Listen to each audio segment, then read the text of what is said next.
Bismillahirrahmanirrahim. Assalamu alaikum students. This is your chemistry class from PMS Charsadda. मैंने कल आप लोगों को कुछ टास्क दिया था कि आप लोगों ने बेंजीन ग्लूकोज के आपने मॉलिक्यूलर मास मालूम करने हैं। तो जो बच्चे आप में से ऐसे हैं जिन्होंने मालूम करी है तो वो हैंड रेस करे ताकि मैं उनसे पूछ लूँ कि कितना आया था उनके पास। जी उमेजा बच्चे बताए।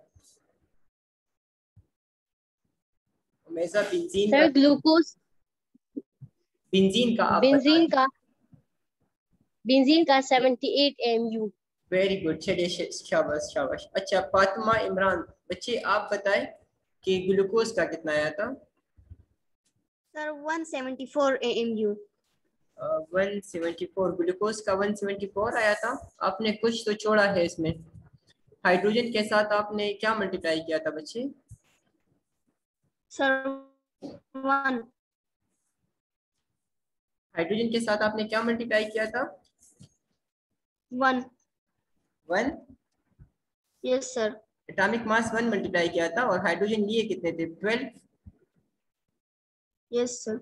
तो 12 1 12 हो जाएगा, प्लस 6 कार्बन है ना, तो 6 12 72 हो जाएगा। तो 12 + 72 84 हो जाएंगे। और 16 इंटू 6 ऑक्सीजन का 16 होता है ना, तो उसको आपने 6 के साथ मल्टीप्लाई करना है, उसे 96 आ जाएगा। तो 96 + 84 आपके पास आते हैं बच्चे 180। ठीक है, ओके सर। चलिए गुड, वेरी गुड, शाबाश, एटलीस्ट यू ट्राई। ठीक है, ये उमेजा आपने कुछ पूछना है बच्चे? जी दानियाल शेर, दानियाल बताए बच्चे।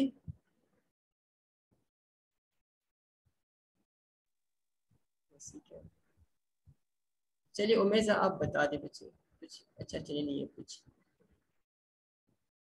अच्छा हमने कल मॉलिक्यूलर मास पढ़ा था कि मॉलिक्यूलर मास मॉलिक्यूल पे बेस करके, मतलब कि ऐसे कंपाउंड जिसमें नॉन मेटल्स इन्वॉल्व होते हैं जिसकी फॉर्मेशन में, तो ऐसे कंपाउंड्स के अगर हम सारे एटम जितने उसमें एलिमेंट्स मौजूद है उन सब के एटम्स के मासेस को ऐड कर ले तो उनसे जो लास्ट में आएगा वो होगा मॉलिक्यूलर मास। और हमने डेफिनेशन में पढ़ा था कि molecular mass is the sum of relative atomic masses of all the atoms present in a molecule. ठीक है, कि मॉलिक्यूल में आपके पास जितना मास मौजूद होता है इन टोटल, ठीक है, तो उसको हम क्या कहते हैं? Molecular mass. ठीक है बच्चे, उसके बाद आप लोगों ने फार्मूला मास स्टार्ट किया था। फार्मूला मास आयनिक कंपाउंड के लिए होता है क्योंकि ये फार्मूला यूनिट पे बेस्ड होता है। और आप लोगों ने पढ़ा था कि formula unit is the formula of ionic compound. Formula unit किसका फार्मूला होता है? आयनिक कंपाउंड का। दैट मींस कि अगर आपके पास आयनिक कंपाउंड हो, आपको उसका फार्मूला दिया गया हो, आपको मैंने कल पीरियोडिक टेबल के थ्रू बताया था कि आपके पास 91 मेटल्स है ना, तो अगर आपके पास कोई ऐसा फार्मूला हो जिसमें एक मेटल हो और एक नॉन मेटल मौजूद हो आपके पास, या वहाँ पे आयंस मौजूद हो, मतलब कि वहाँ पे प्लस और माइनस चार्ज हो दोनों स्पीशीज पे, दोनों चीजों पे, ठीक है, जो एलिमेंट्स होंगे उसमें या जो मॉलिक्यूल्स होंगे उसमें, जो पार्टिकल्स होंगे उसमें, तो उसमें आयंस हो, उस पर चार्ज हो आपके पास, तो वो क्या होंगे? वो आयनिक कंपाउंड होंगे। और आयनिक कंपाउंड का जब हम उनके जो एटम्स होंगे उनके जब हम मासेस ऐड करेंगे, मालूम करेंगे, तो उससे आपके पास जो आएगा वो होगा आपके पास फार्मूला मास। अच्छा आपके जहन में क्वेश्चन आएगा ना कि हम आयंस के एटॉमिक मास लेंगे या आयनिक मास होगा ना, तो हमने पढ़ा था, अगर आपको याद है, कि आयनिक मास टाइप का कोई चीज नहीं होता केमिस्ट्री में। ठीक है, क्योंकि आप लोगों ने पढ़ा था कि एटॉमिक मास में हम इलेक्ट्रॉन को अकाउंट में लेते ही नहीं है, इलेक्ट्रॉन को हम मतलब कि कंसिडर करते ही नहीं है, क्योंकि हमने पढ़ा था कि electron are the lightest particle of the atom. ठीक है, और हमारे पास जो मास में पार्टिकल्स इन्वॉल्व होते हैं, जो मास पे डिपेंड, मास पे इफेक्ट कर रहे होते हैं, तो वो है आपके पास the heaviest particle, the heavier particle, and they are protons and neutrons. ठीक है, क्योंकि आयंस बनने में इलेक्ट्रॉन लॉस और गेन होते हैं, प्रोटॉन और न्यूट्रॉन में कोई चेंज नहीं आ रहा होता, और सिर्फ प्रोटॉन और न्यूट्रॉन ही मास कंसिडर कर रहे होते हैं उसमें हम। तो इस वजह से हम आयंस के लिए भी एटॉमिक मास ही लेंगे, आयंस के लिए भी क्या लेंगे? एटॉमिक मास ही लेंगे। तो आपने यहाँ पे कहना है कि formula mass is the sum of the atomic masses of ions. अब यहाँ पे आयंस लिखा हुआ है ना, तो उसके साथ ब्रैकेट में लिखा हुआ है एटम, तो इसलिए लिखा हुआ है ये आयंस एटम ब्रैकेट में, क्योंकि आयंस के लिए भी एटॉमिक मास आपने सेम ही लेना है। क्यों लेना है? तो मैंने आपको वजह बता दी है, क्योंकि आयंस में इलेक्ट्रॉन लॉस और गेन होते हैं और एटॉमिक मास में हम इलेक्ट्रॉन को कंसिडर नहीं करते, क्योंकि they are the lightest particle, क्योंकि they are the lightest particle. इस वजह से हम इलेक्ट्रॉन्स को मास में, एटॉमिक मास में या मास नंबर में इन्वॉल्व नहीं करते, ठीक है। एंड दैट्स व्हाई यहाँ पे आयंस के लिए भी एटम ही लिखा गया है, यानी एटॉमिक मास ही हम यूज करेंगे। तो formula mass is the sum of atomic mass of ions atoms, ions यानी ब्रैकेट में आपको लिखा हुआ है यानी atoms present in the formula unit of an ionic compound. किसी आयनिक कंपाउंड के फार्मूला यूनिट में जितने आयंस यानी जितने एटम्स मौजूद होंगे उनके एटॉमिक मासेस को आप ऐड करोगे, उसका सम निकालोगे तो उसका आप कहोगे फार्मूला मास, ठीक है। The formula mass is calculated in the same manner as we did for molecular mass। जिस तरह हमने molecular mass कैलकुलेट किया ना वैसे ही आपने फार्मूला मास कैलकुलेट करना है। मतलब कि जो मैथमेटिकल ऑपरेशंस इन्वॉल्व है ना इन दोनों में, मैथमेटिकल ऑपरेशन जो इन्वॉल्व है इन दोनों में तो वो सेम है।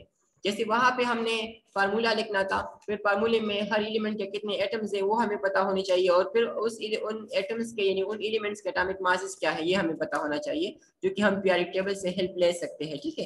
तो यहाँ पे देखिए आपको सेम तरीका है, जैसे कि इनिशियल के लिए आपने मालूम करना है तो आप देखिए इनिशियल में सोडियम कितने हैं 1 है, तो इसलिए हमने यहाँ पे लिखा 1, ठीक है। यहाँ पे देखिए ये क्या लिखा हुआ है 1, तो ये दैट मींस कि number of atoms of sodium वो कितने हैं 1 है, multiply by atomic mass of sodium तो वो हमने लिया, और इसके साथ प्लस लगाया, प्लस के साथ फिर लगाया कि 1 जो number of atoms of chlorine है वो 1 है, यहाँ पे कोई सब्सक्रिप्ट नहीं है साथ में, दैट मींस कि ये 1 है, and atomic mass of chlorine. तो हमें पता है कि सोडियम का एटॉमिक मास 23 है, या आप या टेबल से देख सकते हो पेज नंबर 67 पे आप देखें, लास्ट में आपको टेबल दिया गया है पेज नंबर 67 पे आपके बुक में, और उसमें आपको एक की दिया गया है, ऊपर हाइड्रोजन का सिंबल लिखा हुआ है दरमियान में, ठीक है, और उसके नीचे और ऊपर आपको बताया गया है कि ऊपर जो है वो एटॉमिक नंबर लिखा हुआ है, नीचे जो है वो आपके पास मास नंबर लिखा हुआ है, दरमियान में सिंबल है। तो उस की को यूज करते हुए आपको पता चल जाएगा कि एटॉमिक मास है वो नीचे लिखा हुआ है, और आप वहां पे देखें तो आपको सोडियम का एटॉमिक मास मिलेगा 23, क्या मिलेगा 23। तो यहाँ पे एटम्स ऑफ सोडियम आर 1 है आपके पास, ठीक है, and that of an atomic mass of sodium is 23, तो आपने वो मल्टीप्लाई करना है 1 into 23, फिर प्लस लगाना है, और फिर 1 into 35.5। अगर आप ये 1 मल्टीप्लाई यहाँ पे ना भी करें ना, अगर आपके पास इस तरह का फार्मूला हो जहाँ पे ये सब्सक्रिप्ट ना हो उसमें, तो फिर आप ये 1 मल्टीप्लाई करें या ना करें इससे कोई फर्क नहीं पड़ता। तो आप यहाँ पे डायरेक्टली 23 mu प्लस 35.5 भी ले सकते हो, लेकिन अगर यहाँ पे कोई वैल्यू होती, यहाँ पे कोई सब्सक्रिप्ट होता, तो फिर वो आपने यहाँ पे अगर क्लोरीन के साथ होता तो यहाँ पे वो लिखना था आपने, और अगर सोडियम के साथ होता तो वो आपने फिर यहाँ पे लिखना था। अब 1 into 23 से आपके पास 23 ही आएगा, एंड 1 into 35.5 से आपके पास क्या आएगा 35.5, एंड हम इसको ऐड करेंगे, सम करेंगे तो आपके पास आ जाएगा 58.5 AMU, 58.5 AMU, ठीक है। अच्छा अब यहाँ पे देखिए calculate the formula mass of NH4 whole 2 SO3, NH4 whole 2 SO3, हमने इसको इस तरह से प्रोनाउंस करना है कि calculate the formula mass of NH4 whole 2 SO3, ठीक है। और ये आपके पास है, ये एक कंपाउंड है, अयानिक कंपाउंड है, इसमें प्लस चार्ज होता है, NH4 प्लस होता है, NH3 आपके पास माइनस होता है, ठीक है। तो ये आपने याद रखना है कि इसमें भी आयंस इन्वॉल्व होते हैं, इसलिए इसके लिए फार्मूला मास हमने मालूम करना है, मॉलिक्यूलर मास मालूम नहीं करना, ठीक है। अच्छा अभी यहाँ पे देखिए हमने इसका करना है, तो अगर मैं आपसे पूछूं कि यहाँ पे नाइट्रोजन कितने हैं तो कौन मुझे बता सकता है? अगर मैं आपसे यहाँ पे कहूँ कि NH4 whole 2 SO3 में नाइट्रोजन कितने हैं तो कौन बताएगा?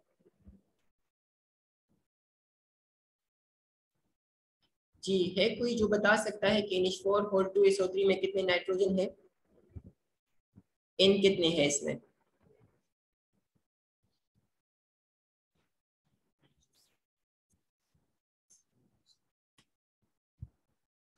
जी खलील। सर 2 नाइट्रोजन है, वेरी गुड शाबाश। अच्छा ये अलीना बच्चे आप बताएं, हाँ भाई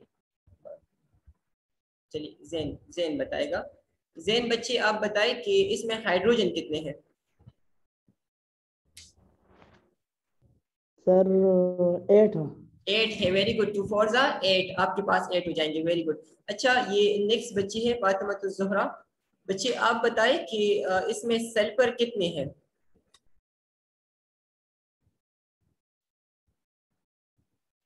फातिमा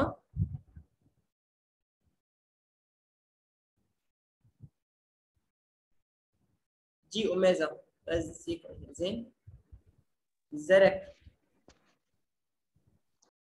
जरक बताए बच्चे। सल्फर इसमें 1 है। 1 है, वेरी गुड, शाबाश। अच्छा, और ऑक्सीजन कितने हैं ये कौन बताएगा? ऑक्सीजन ये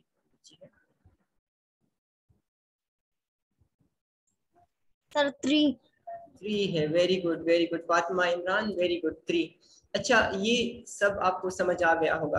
तो अभी देखिए, आपने यहाँ पे जो वैल्यू मल्टीप्लाई करनी है ना हर एक के एटॉमिक मास के साथ, मतलब कि नाइट्रोजन के एटॉमिक मास के साथ आपने 2 मल्टीप्लाई करना है, हाइड्रोजन के एटॉमिक मास के साथ आपने 8 मल्टीप्लाई करना है, सल्फर के एटॉमिक मास के साथ आपने 1 मल्टीप्लाई करना है। करे या ना करे उससे कोई फर्क नहीं पड़ता।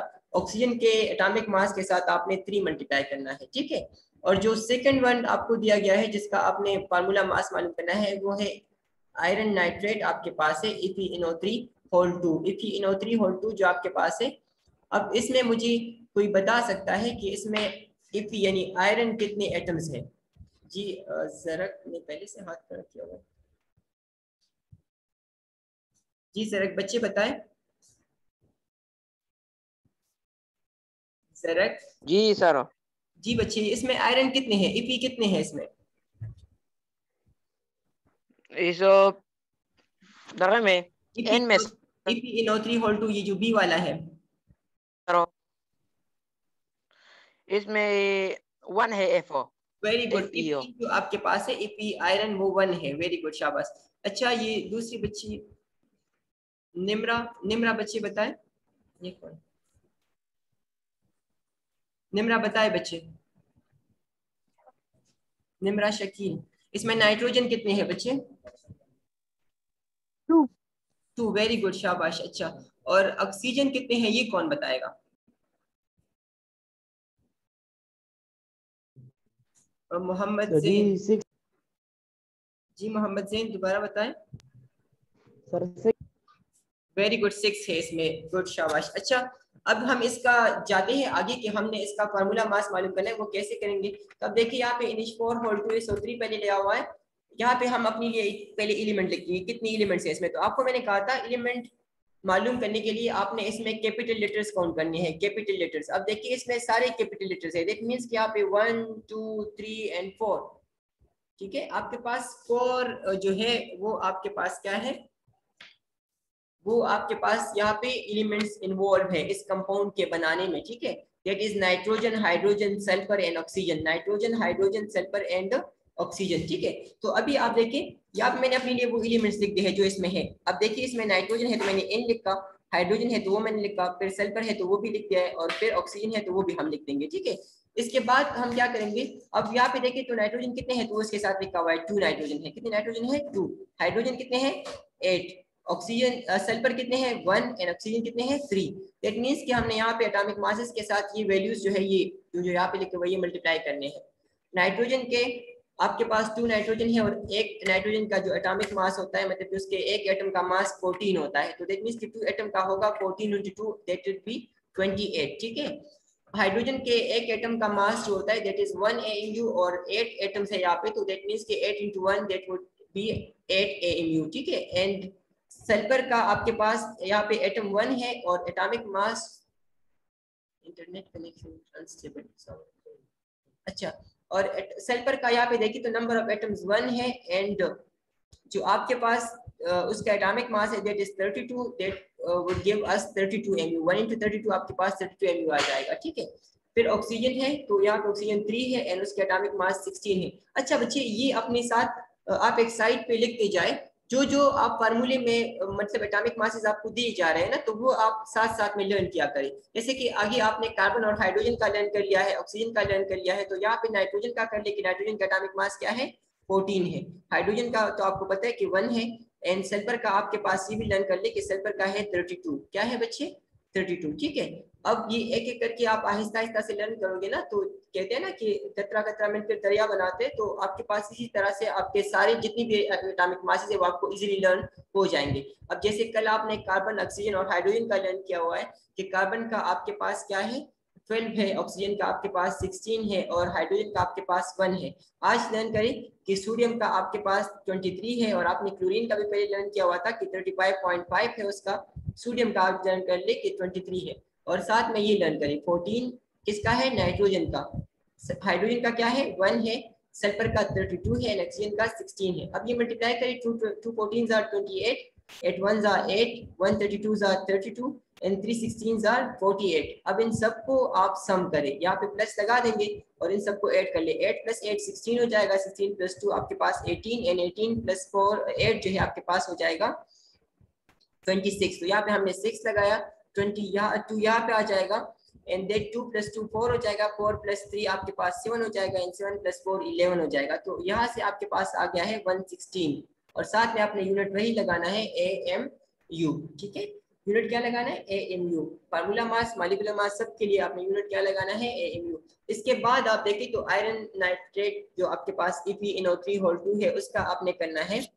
तो अब देखिए आयरन का आप एटॉमिक मास आपने लर्न करना है कि आयरन का एटॉमिक मास 56 है। क्या है बच्चे 56। यहाँ पे 1 आयरन है तो 1 × 56 हो जाएगा, क्योंकि एक ही एटम है तो उसका हमने 56 ही लेना है। यहाँ पे नाइट्रोजन के 2 एटम है और एक नाइट्रोजन के एटम का मास क्या होता है 14 होता है, तो 2 × 14 हो जाएगा। ऑक्सीजन यहाँ पे 6 है और एक ऑक्सीजन एटम का मास क्या होता है 16 होता है, तो 6 × 16 आपके पास 96 आ जाएगा। 56 + 28 + 96 इन सबको ऐड करें, 6 + 6 12 and + 8 20 हो जाएगा। 2 यहाँ पे आ जाएगा, 2 + 5 7, 7 + 2 9, 9 + 9 18। इट मींस कि इससे क्या आया है 180 AMU। ठीक है, जैसे ग्लूकोज का आया था ना 180 AMU, इसी तरह से इसका भी क्या है 180 AMU इसका फार्मूला मास आ जाएगा आपके पास। ठीक है, इसके बाद आपको ये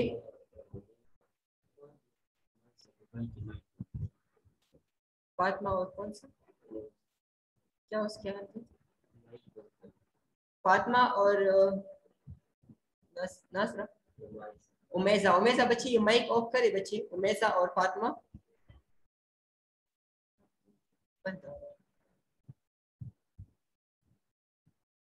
फातिमा और उमेजा बच्चे अपना माइक ऑफ करे आप। अच्छा, यहाँ पे आपको कुछ दिया गया है बच्चे, इनका आपने क्या करना है, इनका आपने फार्मूला मास मालूम करना है। इसमें जिस एलिमेंट का आपको नहीं दिया गया ना वो मैं आपको बता रहा हूँ। पोटाशियम का आपके पास 39 है, अपने साथ लिख लीजिए। पोटाशियम का क्या है बच्चे 39 है। बाकी जितने एलिमेंट्स यहाँ पे है, क्लोरीन है, सोडियम है, कार्बन है, ऑक्सीजन है, तो ये सब आपको मैंने बता दिया कि सोडियम का आपके पास 23 है, कार्बन का 12 है, ऑक्सीजन का 16 है, जबकि क्लोरीन का 35.5 है। आज आपने घर पे इनका फार्मूला मास मालूम करना है, KCl का मालूम करना है। ठीक है, और साथ में किसका मालूम करना है सोडियम कार्बोनेट का। सोडियम कार्बोनेट जिसको हम इसको हम नॉर्मल लैंग्वेज में वॉशिंग सोडा कहते हैं। ठीक है, आप लोगों ने कॉमन कंपाउंड में पढ़ा था। सोडियम कार्बोनेट जो आपके पास है इसको नॉर्मल लैंग्वेज में क्या कहते हैं वॉशिंग सोडा। जो सर्फ आप घर पे यूज करते हो ना, वॉशिंग पाउडर जिसको आप कहते हो, तो वो आपके पास क्या होता है सोडियम कार्बोनेट। ठीक है, अच्छा आज जो हम पढ़ने वाले हैं मेन टॉपिक जो आपके पास है that is chemical species. Chemical species किसे कहते हैं बच्चे, तो स्पीशी आपने बायो में भी पढ़ा होगा। स्पीशी आपके पास बच्चे नू को कहते हैं, नू या किस्म, नू या किस्म यानी टाइप।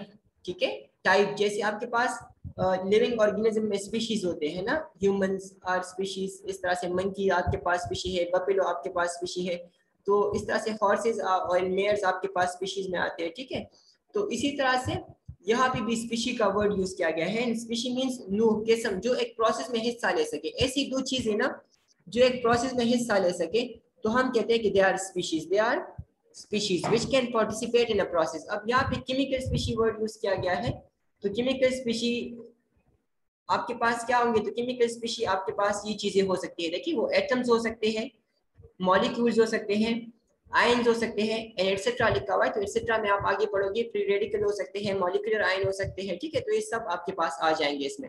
ठीक है, तो chemical species that is atom, molecule, ions etcetera, हर वो चीज आपके पास, हर वो सब्सटेंस आप कह सकते हो कि any substance, any chemical substance that can take part in a chemical reaction, तो उसको आप केमिकल स्पीशी कहोगे। मतलब कि इन सब की जगह आप क्या लिख सकते हो, that chemical substance which can take part in a chemical reaction is called chemical species.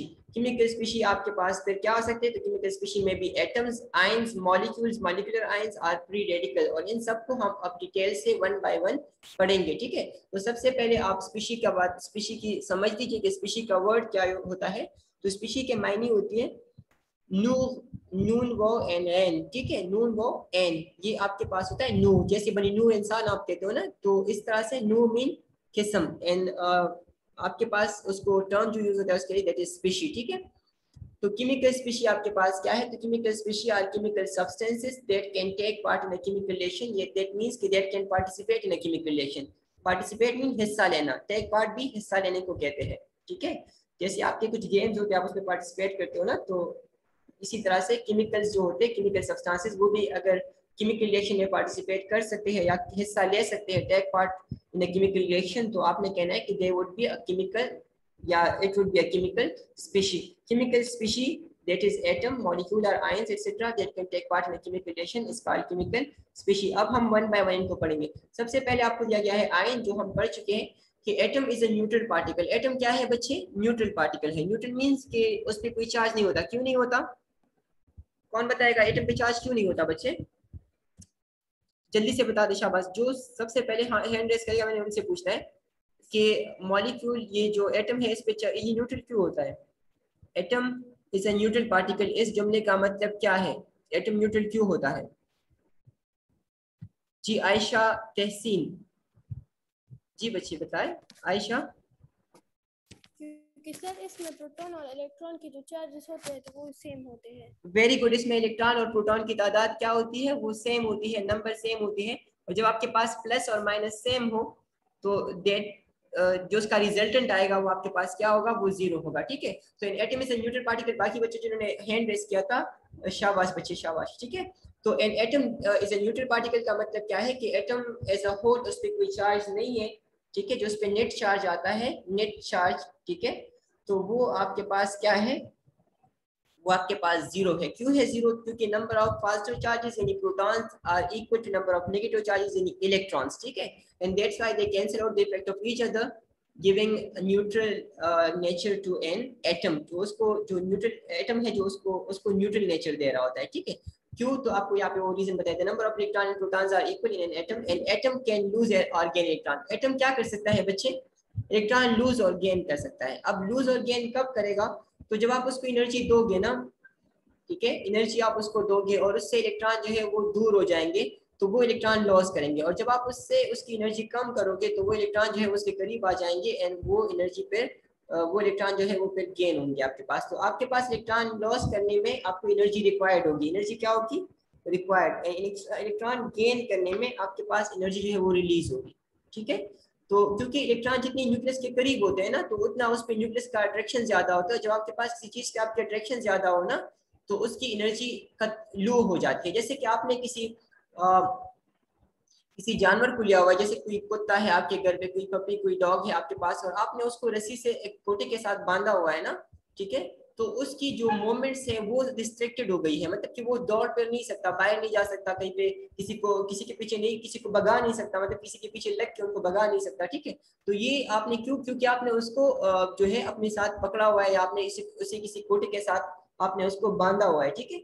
तो इसी तरह से जब आपके पास इलेक्ट्रॉन न्यूक्लियस के करीब होते हैं तो न्यूक्लियस का अट्रैक्शन जो है वो उस पर ज्यादा होता है और वो उनसे लॉस नहीं हो सक रहे होते। लेकिन जब हम उसको एनर्जी देते हैं तो इलेक्ट्रॉन की मूवमेंट तेज हो जाती है। जब उसकी तेज हो जाती है मूवमेंट, ठीक है, तो वो अक्सर, जैसे वो रस्सी अक्सर टूट जाती है ना, आपने कभी अगर बचपन में एक एक्टिविटी करी हो जिसमें आप क्या करते हो कि एक स्पेयर लेते हो, एक चरा जिसको आप कहते हो पश्तो में चरा स्पेयर, और आप उसको एक रस्सी से बांधते हो, एक धागे से बांधते हो, आप उसको ऐसे घुमा रहे होते हो। या ये वाला गेम, या आपने वो वाला गेम किया होगा जिसमें आप झाड़ू जो आपके पास है उससे आप एक तिनका लेते हो और उसमें आप जो नॉर्मली एक प्लांट होता है जिसका हम एक उसके कुछ गोल गोल से आपके पास बीज होते हैं जिसको हम शंडे बुलाते हैं ना, तो वो आप लेते हो और उसको आप उस झाड़ू के तिनके में आप उसको ऊपर फिट करते हो, फिर आप उसको ऐसे जर्क देते हो ना, मतलब ऐसे झटका देते हो। तो अगर आप स्लो देते हो तो वो उससे नहीं निकल रहा होता है, लेकिन आप तेज देते हो, आप उसकी एनर्जी बढ़ा देते हो तो वो उससे निकल के दूर जाके गिर जाता है, ठीक है।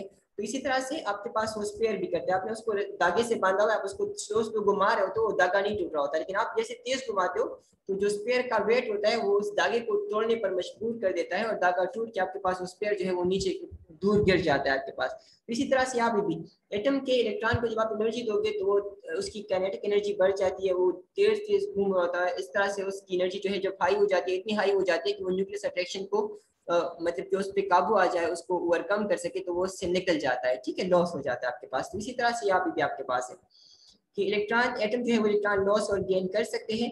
अब ये balance in the number of electron और प्रोटॉन जो है वो डिस्टर्ब हो जाएगा। जब आपके पास इलेक्ट्रॉन लॉस होंगे ना, तो आपको जो इलेक्ट्रॉन और प्रोटॉन जो इक्वल है ना, वो डिस्टर्ब हो जाएंगे ना, मतलब कि अभी इलेक्ट्रॉन लॉस हो गए तो इलेक्ट्रॉन कम हो जाएंगे, प्रोटॉन ज्यादा हो जाएंगे, और अगर इलेक्ट्रॉन गेन हो गए हैं तो इलेक्ट्रॉन ज्यादा हो जाएंगे, प्रोटॉन कम हो जाएंगे। तो इस वजह से आपके पास क्या हो जाएगा, वो जो बैलेंस है वो डिस्टर्ब हो जाएगा। There is a net charge on the atom, और एटम पे एक चार्ज आ जाएगा।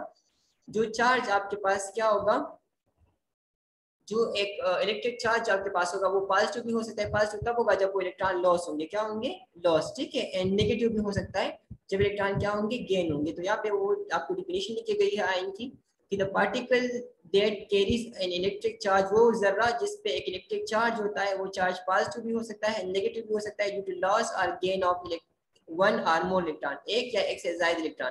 अब अगर एक इलेक्ट्रॉन लॉस होगा तो +1 चार्ज आएगा, क्योंकि एक प्रोटॉन उसमें ज्यादा हो जाएगा। अगर 2 इलेक्ट्रॉन लॉस होंगे तो 2 प्रोटॉन ज्यादा हो जाएंगे, दैट मींस कि उस पे +2 चार्ज आएगा। इस तरह से 3 लॉस होंगे तो +3 आ जाएगा। इससे ज्यादा पे लॉस होना जो है वो मुश्किल होता है, क्योंकि उसके लिए इतनी एनर्जी चाहिए होती है जो कि हम प्रोवाइड नहीं कर सकते। तो ज्यादातर +3 आपके पास चार्ज आते हैं, ठीक है, कि मतलब कि 3 तक इलेक्ट्रॉन इजीली हम लॉस करवा सकते हैं। इस तरह से इसके आगे भी लॉस हो सकते हैं, लेकिन उसके लिए फिर एनर्जी क्या होगी, ज्यादा आपके पास रिक्वायर्ड होगी, ठीक है।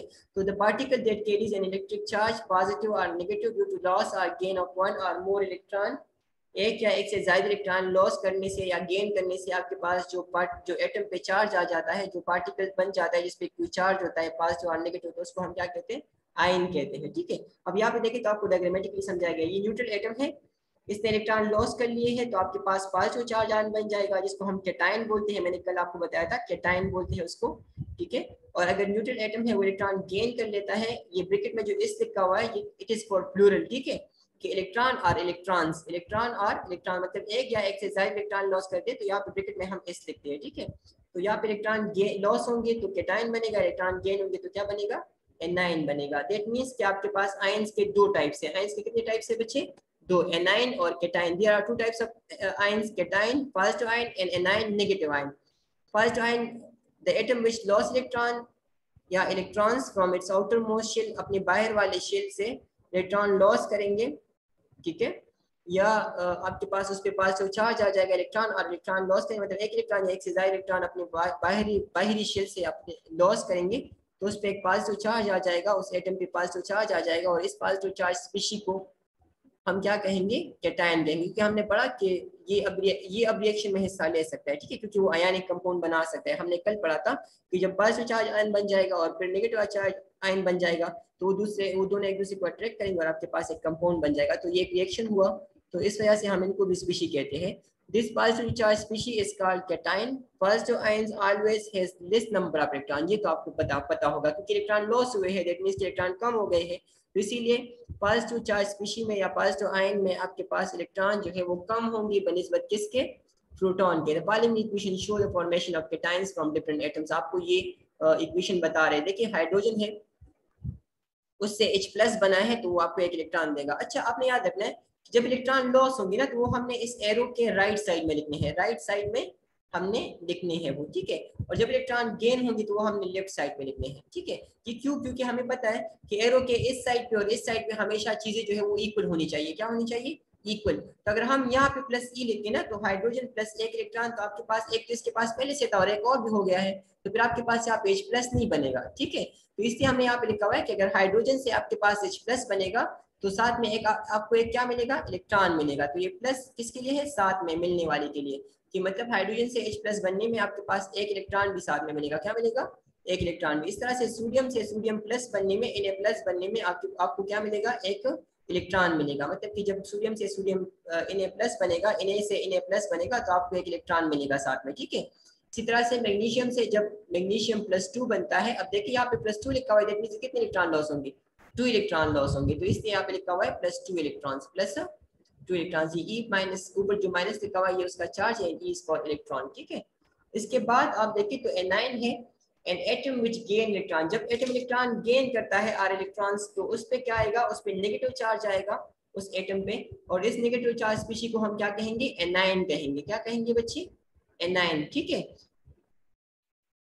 Negative ions always have more number of electron. अब नेगेटिव आयन पे क्या होंगे, इलेक्ट्रॉन्स पे, इसमें इलेक्ट्रॉन्स की तादाद हमेशा ज्यादा होगी किससे, प्रोटॉन से। तो फॉलोइंग इक्वेशन आपको बता रहे हैं कि एनायन कैसे बनते हैं। अब देखिए आप इलेक्ट्रॉन गेन हो रहे हैं ना, तो इसलिए हमने उसको लेफ्ट में लिखा हुआ है। तो आपने याद रखना है कि जब इलेक्ट्रॉन लॉस होंगे तो हमने इक्वेशन में उसको राइट पे लिखना है, राइट पे, ठीक है। और जब गेन होंगे तो हमने उसको किस पे लिखना है, लेफ्ट साइड पे लिखना है। तो मतलब क्लोरीन प्लस एक इलेक्ट्रॉन, मतलब कि क्लोरीन के साथ एक इलेक्ट्रॉन ऐड होगा तो आपको क्या बना के देगा, क्लोरीन यानी फ्लोराइड आयन, इफ -1, इसको कहते हैं फ्लोराइड आयन, ठीक है। जब नेगेटिव आयन होते हैं ना तो उसके लास्ट में हम IDE लगाते हैं, फ्लोराइड, ठीक है। फ्लोरीन से क्या बन जाएगा, fluoride ion. If LOURINE fluorine है तो फ्लोराइड कैसे बनेगा, इफ LOURIDE फ्लोराइड, ठीक है। तो ये आपने याद रखना है। तो ये आपके पास बन जाएगा इस तरह से, क्लोरीन के पास एक इलेक्ट्रॉन ऐड होगा तो उससे आपके पास क्या बनेगा, Cl-, इसको क्लोराइड कहेंगे, क्लोराइड, ठीक है। ये क्लोरीन है तो इससे क्लोराइड बनेगा। इस तरह से ऑक्सीजन से आपके पास ऑक्साइड आयन बनेगा, क्या बनेगा, ऑक्साइड आयन, ठीक है। ऑक्सीजन +2 इलेक्ट्रॉन आपको O-2 देगा, O-2, ठीक है। इंशाल्लाह आप यूनिट 3 में पढ़ोगे कि क्यों ये एक एटम जो है, कुछ एटम इलेक्ट्रॉन एक लॉस करते हैं एक गेन करते हैं, कुछ एटम जो है वो इलेक्ट्रॉन एक लॉस करते हैं या एक गेन करते हैं, और क्यों कुछ एटम ऐसे हैं जो 2 इलेक्ट्रॉन लॉस करते हैं या 2 गेन करते हैं। तो ये आप यूनिट 3 में पढ़ोगे कि वहाँ पे ग्रुप्स होते हैं, इन ग्रुप्स हमें बताता है कि उसके लास्ट शेल में कितने इलेक्ट्रॉन्स होंगे, तो जितने इलेक्ट्रॉन्स होंगे उसी बेस पे वो इलेक्ट्रॉन लॉस और गेन करेंगे, ठीक है। तो ये आपने वहाँ पे याद रखना है। अच्छा, ये जो डिफरेंसेस है ये आप देख लीजिए कि एटम न्यूट्रल पार्टिकल है, it has same number of proton electron, क्योंकि न्यूट्रल है तो इलेक्ट्रॉन प्रोटॉन सेम होंगे। आयन जो होंगे वो चार्ज होते हैं, उस पर चार्ज होता है पॉजिटिव और नेगेटिव, और ये क्यों होता है, क्योंकि नंबर ऑफ प्रोटॉन जो है वो इलेक्ट्रॉन से क्या होता है, डिफरेंट होता है, या ज्यादा होंगे या कम होंगे, ठीक है। अब ज्यादा होंगे प्रोटॉन्स तो प्लस चार्ज आएगा, और प्रोटॉन्स कम होंगे इलेक्ट्रॉन से तो नेगेटिव चार्ज आएगा, ठीक है। It is the smallest particle of an element, जो एटम होते हैं ना, तो ये एलिमेंट के सबसे स्मॉलेस्ट जर्रे होते हैं। सबसे स्मॉलेस्ट पार्टिकल जो है, it is smallest particle of an element, यहाँ पे लिखा हुआ है, दैट मींस कि ये एलिमेंट के सबसे छोटे जर्रे होते हैं। जबकि आयन जो होते हैं वो आयनिक कंपाउंड के सबसे छोटे जर्रे होते हैं। आयनिक कंपाउंड के सबसे छोटे जर्रे को क्या कहते हैं, आयन कहते हैं, ठीक है। इसी तरह से इट कैन और कैन नॉट एग्जिस्ट इंडिपेंडेंट, ये रह भी सकता है फ्री और नहीं भी रह सकता, ठीक है। मैं कैन और कैन नॉट का मतलब है कि ये रह भी सकता है और नहीं भी। जैसे कि आपके पास कुछ ऐसे एलिमेंट है, आप पढ़ोगे यूनिट 3 में, कि जिनके वैलेंस शेल जो होते हैं, लास्ट शेल कंप्लीट होते हैं ना, तो फिर वो क्या करते हैं कि वो फ्री रहते हैं, वो किसी के साथ बॉन्ड नहीं बनाते, ठीक है, और नहीं रह सकता। तो इसके लिए फिर ये बाकी एलिमेंट आ जाते हैं। ग्रुप 8 आपके पीरियड टेबल में है, ग्रुप 8 लास्ट में जो है राइट साइड पे सबसे एक्सट्रीम राइट पे जो है वो ग्रुप 8, उसको नोबल गैसेस कहते हैं। वो किसी के साथ रिएक्शन नहीं करते, इसलिए वो एटॉमिक स्टेट में रहते हैं, मतलब कि वो एटम के फॉर्म में रहते हैं, ठीक है। और जो रिएक्शन मतलब कि जो बाकी एलिमेंट है तो वो एक फ्री नहीं रह सकते, मतलब एटॉमिक स्टेट में नहीं रह सकते, तो वो किसी दूसरे के साथ क्या करेंगे, रिएक्शन करेंगे। तो इसलिए यहाँ पे दोनों पॉसिबिलिटीज लिखे गए हैं कि ये रह भी सकता है और नहीं भी। इंडिपेंडेंट मींस आजादाना तौर पे, खुद मुख्तार, आजादाना तौर पे के लिए क्या वर्ड यूज होता है, इंडिपेंडेंटली, ठीक है, या फ्री इन नेचर भी आप कह सकते हो। It can not exist independently, ion जो है वो आपके पास फ्री नहीं रह सकते, उनको हमेशा किसी दूसरे आयन के साथ बॉन्ड बनाना पड़ेगा, ठीक है। अच्छा, ये जो बच्चे सवाल पूछ रहे थे, कौन था वो बच्चा, जरा क्वेश्चन करे बच्चे, क्या था, कोई क्वेश्चन है यहाँ तक बता दें।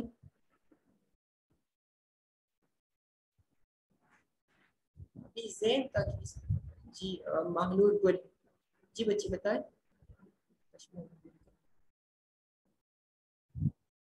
जी किसी ने क्वेश्चन करना है, किसी को कोई बात समझ नहीं आई तो बच्चे पूछते जल्दी से, टाइम नहीं है, शाबाश अल्लाह।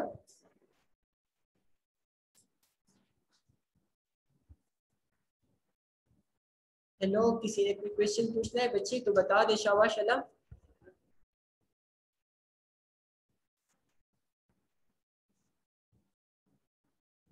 है कोई क्वेश्चन बच्चे?